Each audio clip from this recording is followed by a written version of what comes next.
D'abord, je crois que enfin, ce qu'on lit dans la presse et puis la réalité, je ne suis pas sûr que toujours ça soit la même chose. C'est-à-dire que on a l'impression, quand on n'est pas dans le milieu, que l'euthanasie, c'est quelqu'un qui va très bien, et puis, poum, on va lui mettre un coup de marteau, et il est mort.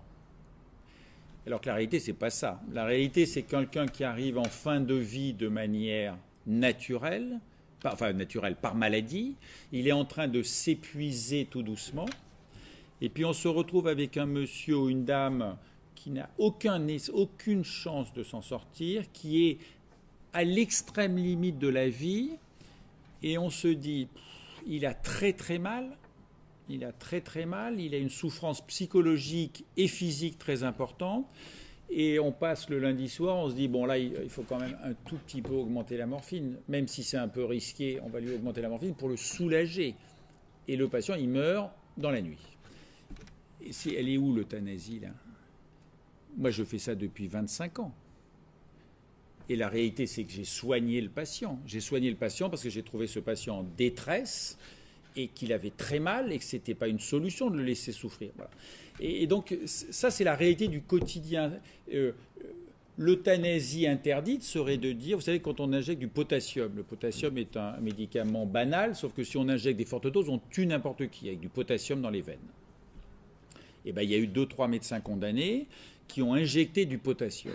Je n'ai jamais injecté du potassium. Ça, c'est de la vraie euthanasie, ça.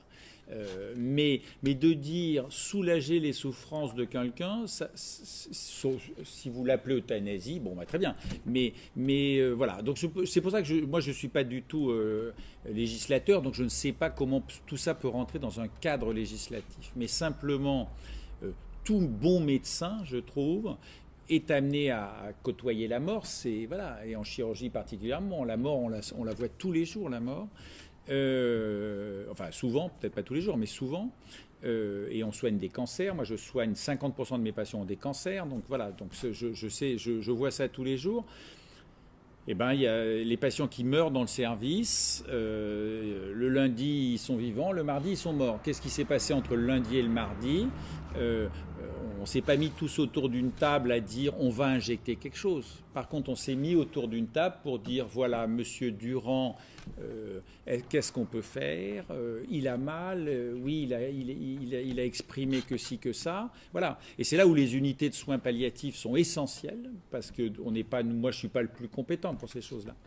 Mais les unités de soins palliatifs prennent en charge ces gens-là.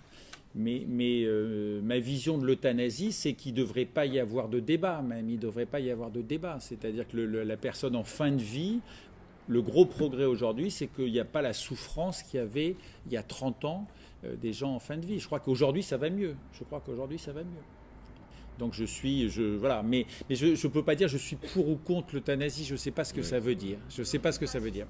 Oui, oui, non, j'ai compris. Ce que je veux dire, c'est est-ce que vous pouvez entendre une demande d'un patient qui justement voudrait abréger ses souffrances? Mais alors, Là, vous parlez de décision médicale finalement. mais alors je vais vous dire, peut-être parce que c'est mon métier, là où j'exerce, je ne l'ai jamais vu ça. Je ne l'ai jamais vu, ou quasiment jamais vu. Mais je ne dis pas que ça n'existe pas. Mais je crois qu'on a un peu trop, j'ai l'impression, je n'ai pas de statistiques, mais la personne consciente ou qui contrôle toute la situation et qui dit je veux mourir, je ne l'ai jamais vu. Je ne dis pas que ça n'existe pas. Je dis que moi, dans mon métier, quand les gens sont hospitalisés dans le service et qu'ils sont en fin de vie et qu'on ne contrôle pas les choses, on appelle l'unité de soins palliatifs il va dans l'unité de soins palliatifs, ou alors ils sont mobiles. Maintenant, il y a des unités de soins palliatifs mobiles qui te soignent dans le service et qui prennent en charge pour qu'il y ait la plus grande douceur possible pour cette fin de vie. Mais la question n'est pas de dire non monsieur je refuse, oui monsieur je veux. Cette question ne m'a jamais été posée comme ça. Je ne sais pas si c'est aussi formel que ça. Voilà. Je pense que les gens qui sont en fin de vie sont aussi dans un glissement médicamenteux, tout ça qui fait qu'ils ne sont pas toujours aussi conscients que ça, quoi. Donc toutes les histoires qu'on voit à la télé, voilà, je sais pas.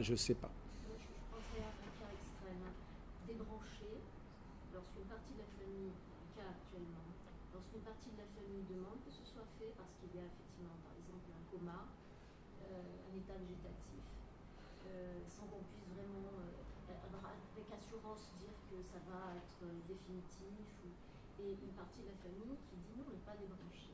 Qu'est-ce que... Ben là, il y a une histoire célèbre là, en ce moment. On en parle depuis 5 ans de cette histoire-là.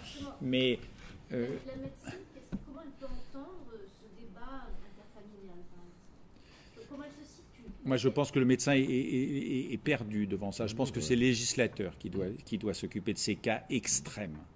Mais ce que je voulais essayer de vous expliquer, enfin, pas de vous expliquer, mais de vous dire mon sentiment, c'est que ces cas extrêmes nécessitent le législateur, mais 99 fois sur 100, il n'y a pas ces débats-là. 99 fois sur 100, on discute avec la famille. Ça m'est arrivé il y a 15 jours. J'ai discuté avec la famille, une dame de 93 ans. La famille était effondrée que ça tourne mal.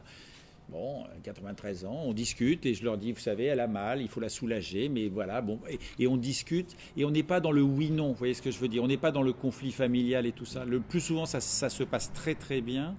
Et cette fameuse affaire, à mon avis, a dépassé le cadre de la médecine. On est dans le cadre politique, religieux. Enfin, il y a plein d'autres soucis qui rentrent en jeu. C'est pour ça que je crois que le médecin ne peut pas juger là.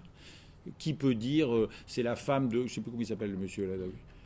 L'affaire, on en parle tout le temps là. Mais la femme veut arrêter... Hein ? Lambert, voilà. La femme veut arrêter et les parents ne veulent pas arrêter. Et qui peut décider de ça? Il n'y a pas de bon médecin, là.